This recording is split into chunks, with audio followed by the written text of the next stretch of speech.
Right, let's start things off by talking about the new album then. Sure. Why is Lift a Sail so special to you? Man, how long do we have for this? So many reasons. I mean, I think that as a band, we took more chances than we ever have before with this record. Not to get too deep into it, but I had pretty turmoil-filled year leading up to the recording of the record. And in my personal life, suffered a pretty intense tragedy and had a lot to write about. So the record holds a lot of weight for me lyrically as well. But more than anything, just I don't know, like the level we reached with the songwriting and the production, I think is something that we've not really ever come close to before, even with all the records we've made. So I think this is an important record, special record for us. Awesome. And Lift a Sail was quite a powerful track. What's the story behind that one? I think it really just sums up the whole experience. You know, for me, getting through what I've gotten through. My wife suffered a really terrible injury. She was a pro snowboarder, and so getting through that together. Sean, our violinist, has been battling thyroid cancer for the last 2 years. Yeah. Just a lot of you know trials in our personal lives, and I think the concept of that song lyrically is just that whatever life may throw at us now, you know, we're prepared for it. And, so that's really where the inspiration came from, I think. Cool. And when you were writing the record, what were your sort of thoughts and ideas behind it? Did you have a clear idea of what you wanted it to sound like? Early on, I mean, last summer, you know, last fall on tour, when we started to talk about the fact that we were going to make a record, you know, in several months' time, I don't think we had any idea it was going to end up the way it did. But we did talk a lot about wanting it to just sound massive and feel very epic. Yeah. And I've been describing the record now in the last few days. I've kind of figured it out. Been doing a lot of interviews and traveling around the world, really doing press for the record, which is super cool. But I've kind of figured out to describe it as like all of our favorite 90s alternative rock bands and Coldplay had a love child and made a record, and that's the record, you know. I can see that. So you know, we started writing the first few things and realized that like that's where we were heading in a much more melody driven, less pop punk direction, you know. And I feel like maybe it seems as if we sort of are like on this agenda to say that it's not a pop punk record. But I don't think that's what we set out to do or are setting out to say. It's just the fact that it isn't a pop punk record, you know. And I think if we had tried to if we had realized that as we were writing and tried to steer back in that direction or something, it wouldn't have felt right. It wouldn't have been natural. We really did run with what was really naturally coming out at the time. And I think in our hearts we've always, you know, not to betray the scene or hurt anybody's feelings, but I think we've always wanted to be more of a rock band. And we may not pull it off, you know, but we're definitely trying with Lift a Sail. I think you're going to be fine. Thanks. And this is the 7th studio record now. Do you notice changes with each record in the way you write and everything, the way you approach the recording of it? I think over the last few, the writing process, as far as the system of the writing process, has gotten pretty locked in. They're pretty similar as far as how we approach writing, demoing. You know, myself writing lyrics and things. It's kind of more of a system than we had on the first. You know, like learning how to make a records. You know what I mean? So, but I mean, obviously musically, I mean, there's been, I think, incredible growth over the course of all of our records. And it's all kind of led us to this point. So what are your personal highlights from the new album? Have you got a favourite song or anything? I really love MSK, which is like, you know, the most, I don't know, wacky track on the record. I don't know what the right word is.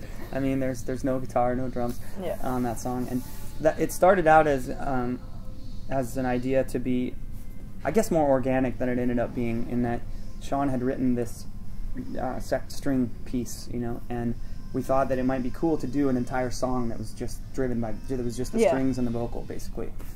But after we did that. We recorded all the strings, I wrote lyric and melody and laid it down, and then Nate Young from Amberlin, who played drums on the record, he does a lot of production and programming and stuff for Amberlin Records. Yeah. He's extremely talented, you know, at making it sound, in my opinion, like, I don't know, just really kind of giving it a really rad, like, depth to the song as opposed to making it sound like an EDM track, you know what I mean? Yeah. And so he said, hey, can I take a stab at doing some programming on that song? Because I think I could do something cool. And we were like, well, of course you can. And so we sent him the track, and he sent it back with what is now all this crazy other elements that are going on in the song. And obviously that's a huge, huge, you know, risk for us to take, to put something like that out there. Yeah. So I'm really proud of us for taking the chance on that song and putting it on the record and seeing it through to the end, you know. Yeah, definitely. I love that. I love the first 3 tracks, the intro, Transmission Home, Crash the Gates. I think it really just, it's like a, you know, a pile drive to the face, like yeah, it is. Just like it just brings you into it, you know, definitely. in a way that is just like no record we've ever done. You know, Awesome. And last year it saw the 10th anniversary of Ocean Avenue, which was obviously an album a lot of people know you for. Do you ever feel the pressure to be like, we should go back to that sort of style, or to make an album to rival that one? I mean, clearly no. You know, I think that I mean, that record is you know, legendary for us. It's the reason we get to do what we do today. Yeah. It's the reason we get to keep making records and you know, making them sound different. It's given us every opportunity, you know. So, but I think that, you know, I don't know if when I do this, is it just because they're my favorite bands, not because I compare Yellowcard in any way on like caliber or level as these bands, but I don't know that that I would be that stoked if Radiohead put out Pablo Honey right now, again, a record that sounded like that. Do you know what I mean? Yeah.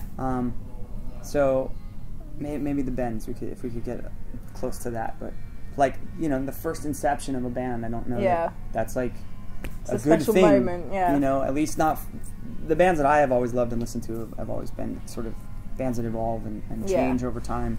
I know there are, you know, thousands of amazingly successful artists that kind of stick to what they do, and that's the right thing for them. But I think we've always dreamed of making a record like this, where we can really kind of move on to whatever the next thing is. Yeah. And you've spoken a bit about your inspiration stuff. You're obviously a band that have now influenced like a new generation of music and stuff. So who really influenced you to start Yellowcard? Funny that it was a whole different group of bands than I think that inspired Lift a Sail. So I think, you know, in the late 90s, the Warped Tour was starting. And there were still some massive kind of 90s rock records that were also huge for me and guys in the band at the time, too. I mean, Color and the Shape came out in 97, and the self-titled Third Eye Blind record was 97 was huge. Weezer, Pinkerton was that year. It was big. But at the same time, personally, I had just really started to get into the Warped Tour thing. Blink and NoFX and Bad Religion, some bands that had been bands for 15 plus years, but I was just getting into some of their newer records. Basically, if Fat Records or Epitaph Records put out something, we all went to the store and bought it. Yeah.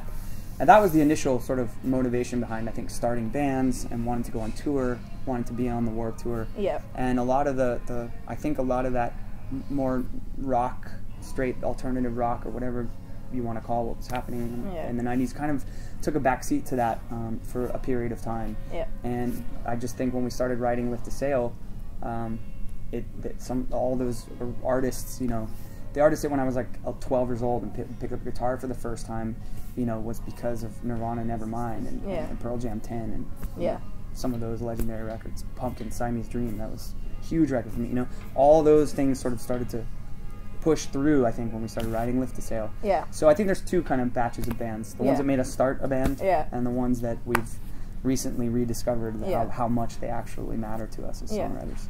And what advice would you give to new bands that sort of look at your career as a band and think, that's what I want? What are the main factors of keeping a band alive for so long? I mean, obviously, from our band's perspective, or from an outside perspective, looking in on our band, you can see that it's really challenging. We've had tons of member changes and trying to do this for 15 years and keep 5 people all focused on the same thing and you know, motivated for the same goals. It's really, really hard, and it's really unfortunate, all the things that go into, you know, changing a member and moving on. You know, it's just it's never been easy or fun. So I think, you know, finding a group of people that you really trust and that you want to spend, you know, it's like a marriage that you want to spend the rest of your life with. That's important.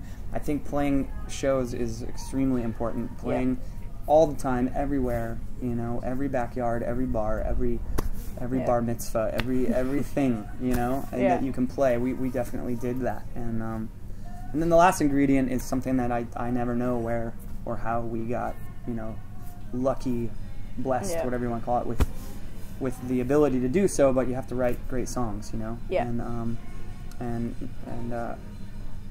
Did I just say we write great songs? I don't mean to say it like that.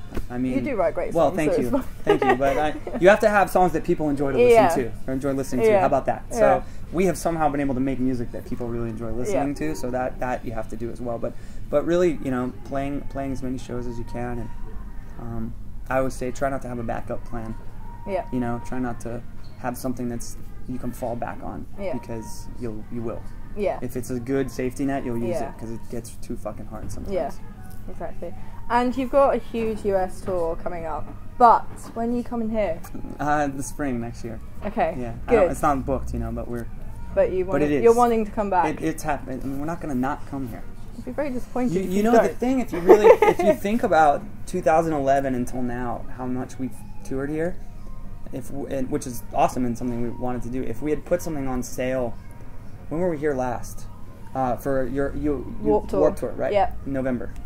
Late November. If we had put something on sale for this year, for basically 3 years, we would have never not had a ticket on sale.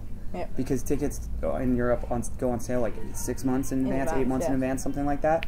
And at some point, you have to kind of step back from that and sort of like raise demand for the band again, because everyone will just be like, well, I just bought a Yellowcard ticket, you know, and singing a very different song than When Are You Coming? And it's funny because we haven't been away like that long, but it feels like it because we were here so regularly. So that's really why we weren't here this year. We were making the record, and it, you know, literally would have had an on-sale ticket for like 3 years straight. But you are coming back. We are definitely planning on coming back. And finally then, can you tell the viewers in one sentence why they should buy the new album? In one sentence? In one sentence. Man, what do you say? What would you say? Have you heard the album? Yeah, I've heard the album. What would your one sentence be? See, it sucks, doesn't it? To be put on the spot. Yeah, but this is your job. Oh, yeah. It is. You'll get my review in a few weeks. Okay. I would say, dear listeners and fans, you should listen to Lift to Sail because it's the most important record that Yellowcard has ever made. It's a strong sentence. Well done. Thank you. Thank you very much. You're welcome. It's a pleasure to talk to you. Thanks for having me.